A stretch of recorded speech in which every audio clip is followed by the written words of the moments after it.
ایسے ہی ابھی کیا کہتے ہیں، کسی نے مجھے ایک ویلوگ بھیجا یا پوڈ کاسٹ بھیجا، پوڈ کاسٹ تھا میرے خیال سے،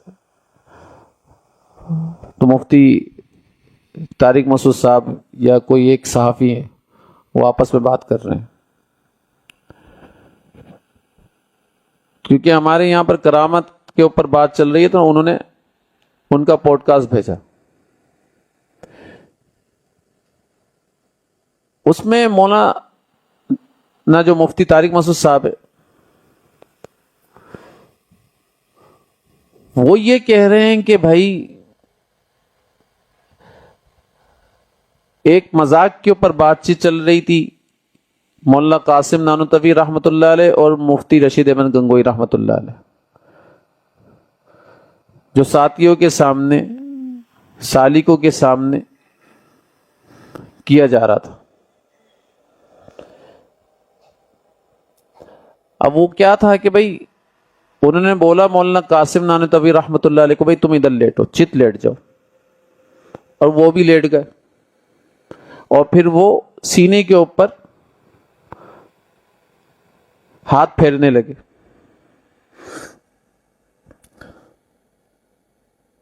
تو وہ جو صحافی ہیں وہ پوچھ رہے ہیں کہ یہ فحش مذاق لوگوں کے سامنے کرنا بنتا تھا؟ تو مفتی طارق مسعود صاحب بھی بول رہے ہیں ہاں یہ فحش مذاق ایک تو ہونا نہیں چاہیے تھا، اگر ایسا ہو بھی گیا تھا تو لکھنا نہیں چاہیے تھا، عوام کے اندر نہیں آنا چاہیے تھا۔ تو میں یہ سمجھتا ہوں کہ مولانا مفتی طارق مسعود صاحب نے بڑے اچھے جوابات دیے ان کو، لیکن یہاں پر وہ غلطی کر گئے۔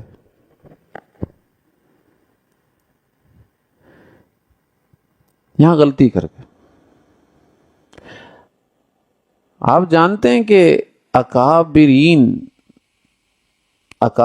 نام کس چیز کا ہے؟ اکابرین ہم ایسے ہی نہیں کہتے، اکابرین کا مطلب یہ ہوتا ہے اللہ کے نبی صلی اللہ علیہ وسلم کے حقیقی معنوں کے اندر وارث،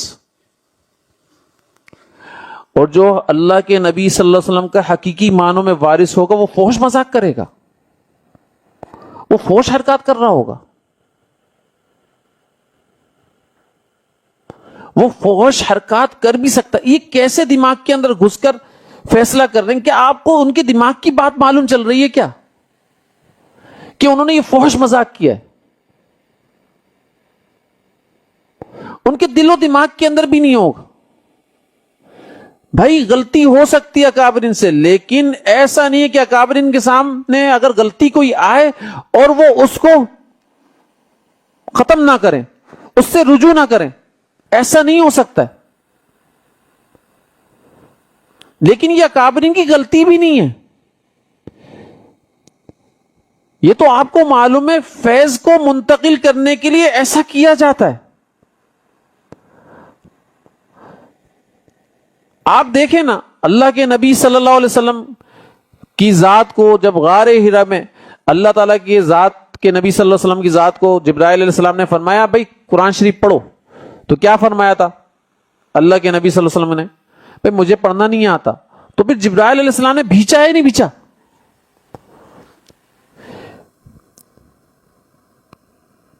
اتنا بھیجا کہ اللہ کے نبی صلی اللہ علیہ وسلم فرماتے مجھے تکلیف ہونے لگ گئی، ان کے بھیجنے سے تکلیف ہونے لگ گئی، اتنی تیز بھیجا ہے، اور 3 دفعہ بھیجا ہے، دبایا ہے 3 دفعہ۔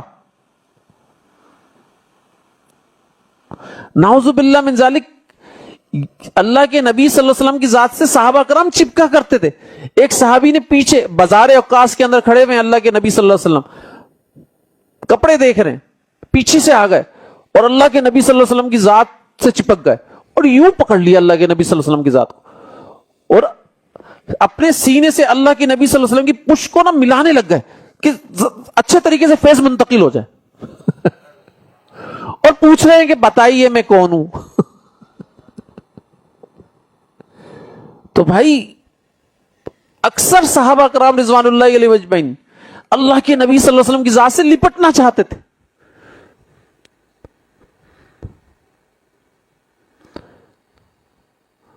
تو نسبت کیسے منتقل کی جاتی ہے؟ آپ کو معلوم ہے نا، نسبت منتقل کرنے کے لیے فزیکل طور پر ٹچ ہونا پڑتا ہے. ٹچ ہونے سے اب فزیکل سے کوئی جس کی گندی ذہنیت ہوگی وہ پتہ نہیں کیا سوچے. تو بھائی گندی ذہنیت والے تو پھر کچھ بھی سوچ سکتے ہیں، نعوذ باللہ من ذالک. کہاں جا کر سوچ سکتے ہیں پھر وہ؟ تو لہذا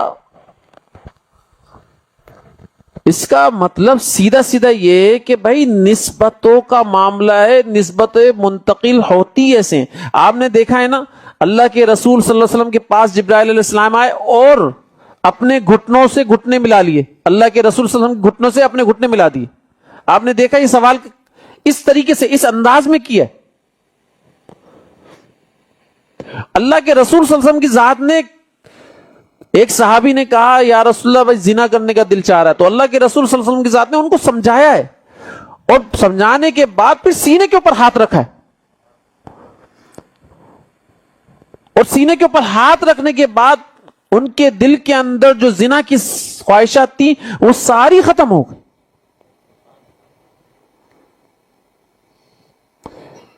ایسے ایک دفعہ مولانا قاسم نانوتوی رحمۃ اللہ علیہ کے پاس ایک شخص آیا، فرمانے لگا ایک لڑکے سے محبت ہو گئی.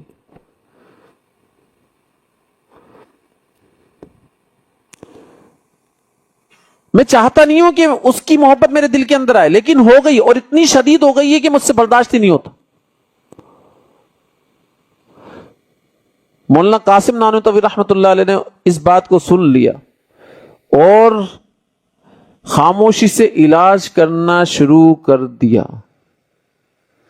اس نے نہیں بتایا. مولانا قاسم نانوتوی رحمۃ اللہ علیہ نے خود نے پوچھا، تیرے دل کے اندر غیر اللہ کی محبت کو پاتا ہوں، کیا ایسا ہے؟ تو اس نے پھر خود نے بتایا ساری چیزیں. ہاں ایسا ہے.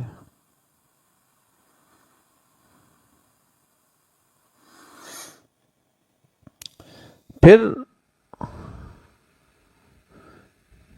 کچھ دن گزرے، ایک وقت آیا، دیکھو جب ابال جب آ جاتا ہے تو سمجھ لو سب ختم. ایک وقت آیا شدت بڑھ گئی، اور اتنی بڑی کہ وہ روتا ہوا مولانا قاسم نانوتوی رحمۃ اللہ علیہ کے پاس آیا، کہنے لگا حضرت اب ہلاکت کے قریب پہنچ گیا ہوں، کہیں اس کی محبت میں ضائع نہ ہو جاؤں، تھک چکا ہوں میں. تو مولانا قاسم نانوتوی رحمۃ اللہ علیہ کیا فرمایا، واقعی تھک چکے ہو، تھک گئے ہو؟ بولا جی حضرت تھک گیا ہوں. فرمایا پھر اپنی ہتھیلی میری ہتھیلی پر رکھو.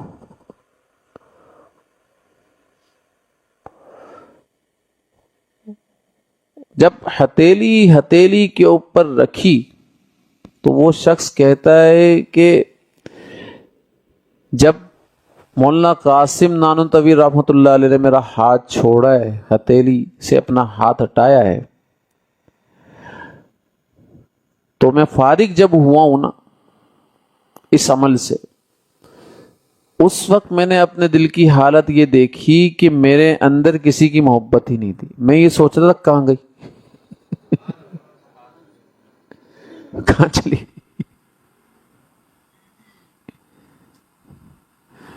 تو مولانا قاسم نانوتوی رحمۃ اللہ علیہ بہت بھاری آدمی ہے، بہت بھاری آدمی.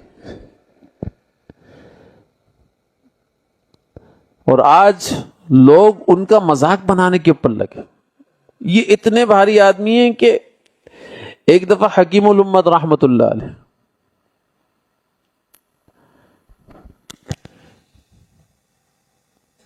کھڑے ہوئے تھے، بیان کر رہے تھے، اور ایک دم ان کی کیفیت ایسی ہوئی کہ ابھی یہ بے ہوش ہوئے، ایسی کیفیت، مرنے والی کیفیت ہو گئی. یہ خود حکیم الامت رحمۃ اللہ علیہ بتا رہے. جب تھوڑا سا افاقہ ہوا نا تو حضرت حکیم الامت رحمۃ اللہ علیہ نے بتایا کہ بھائی کسی شخص کا علم دریا کی صورت میں میرے دل سے گزرا ہے اور اس کا بوجھ میں برداشت نہیں کر سکا ہوں. ایسا لگا کہ میں مرنے والا ہوں، اور قریب تھا میں مر جاتا. تو بعد میں جب تحقیق کی گئی تو پتا چلا اس وقت مولانا قاسم نانوتوی رحمت اللہ علیہ نے حضرت حکیم الامت رحمت اللہ علیہ پر تھوڑی سی توجہ دی تھی، تھوڑی سی قلب کے اوپر توجہ دی تھی، اور یہ قلب کے اوپر توجہ دینے کا اثر ایسا ہوا. تو فرمائیں یہ اتنے بڑی شخصیت ہیں، اتنی بڑی شخصیت ہے. لہذا بھائی اس کو غور سے سمجھ لو کہ کرامتوں کو سمجھنا ہے. بس اللہ کی قدرت کو کرامت کہتے ہیں، یہی سمجھ لو. سیدھی سادہ بات، سیدھی بات ہے. اللہ کی قدرت کو کرامت کہتے ہیں، اور اللہ کی قدرت سے کوئی چیز بعید نہیں ہے. بس ہر چیز پر اللہ قادر ہے، اور اللہ کچھ بھی کر سکتا ہے، اور کرنے میں کسی کے محتاج نہیں. وہ کسی بھی ولی کے اوپر دیکھو، کرامت کے لیے ضروری ہے کہ وہ کسی رسول کا متبع ہو. یہ یاد رکھنا، اگر کسی رسول کا متبع نہیں ہے، کرامت ظاہر نہیں ہوگی اس کے اوپر. یہ ذہن میں رکھ لینا بات. تو لہذا کسی ولی کے اوپر کرامت ظاہر ہو رہی ہے اور کرامت سے کچھ بھی ہو رہا ہے تو بھائی وہ اللہ کی قدرت ہے، وہ اس ولی کا فعل نہیں ہے. جب ولی کا فعل ہی نہیں تو اعتراض ہی ختم ہو گیا نا، ساری چیزوں کا اشکالات ہی ختم ہو گئے. تو اللہ تعالیٰ سب کچھ کر سکتا ہے نا، کسی بھی ذریعے سے کر سکتا ہے، براہ راست کر سکتا ہے، کسی بھی ذریعے سے کر سکتا ہے. اس کی قدرت میں سب کچھ ہے. اس لیے کرامت کے اعتبار سے غلط فہمیاں دور کر دو.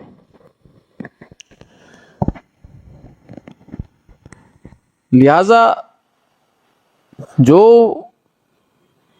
مفتی رشید احمد گنگوئی رحمت اللہ علیہ اور مولانا قاسم نانوتوی رحمت اللہ علیہ کے ساتھ جو معاملہ ہے وہ بھائی نسبتوں کا معاملہ، نسبت منتقل کرنے کا معاملہ. اس کو کوئی یہ نہ کہے کہ یہ فحش مذاق تھا، کوئی مذاق نہیں تھا. کوئی فحش حرکت ہمارے اکابرین کر ہی نہیں سکتے، ہمارا یقین یہ ہو ہی نہیں سکتی. وہ اکابرین ہیں، اکابرین، ان کا ظاہر اور ان کا باطن بالکل پاک اور صاف اور شفاف تھا بھائی. اللہ تعالیٰ کی ذات نے بہت بڑے کام لیے ان سے، ایسے ہی نہیں لیے ہیں بھائی. ان کے کارناموں کو جا کر تو دیکھو، آپ کو پتہ چلے گا. اور یہ جو باتیں کرتے نا، ایک ذرہ برابر بھی قربانی نہیں دی ان لوگوں نے، ذرہ برابر قربانی نہیں دی ان لوگوں نے، پھر باتیں کرتے ہیں. تو لہذا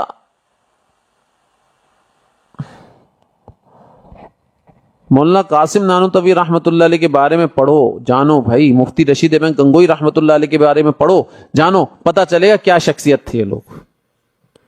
یہ تھے کیا؟ یہ کافروں کے لیے بھی کیا تھے؟ یہ کیسی بلائیں تھے کافروں کے لیے. گھبراتے تھے ان سے، ڈرتے تھے ان سے، اس وقت کے کفر. تو لہذا اس کو سمجھنے کی ضرورت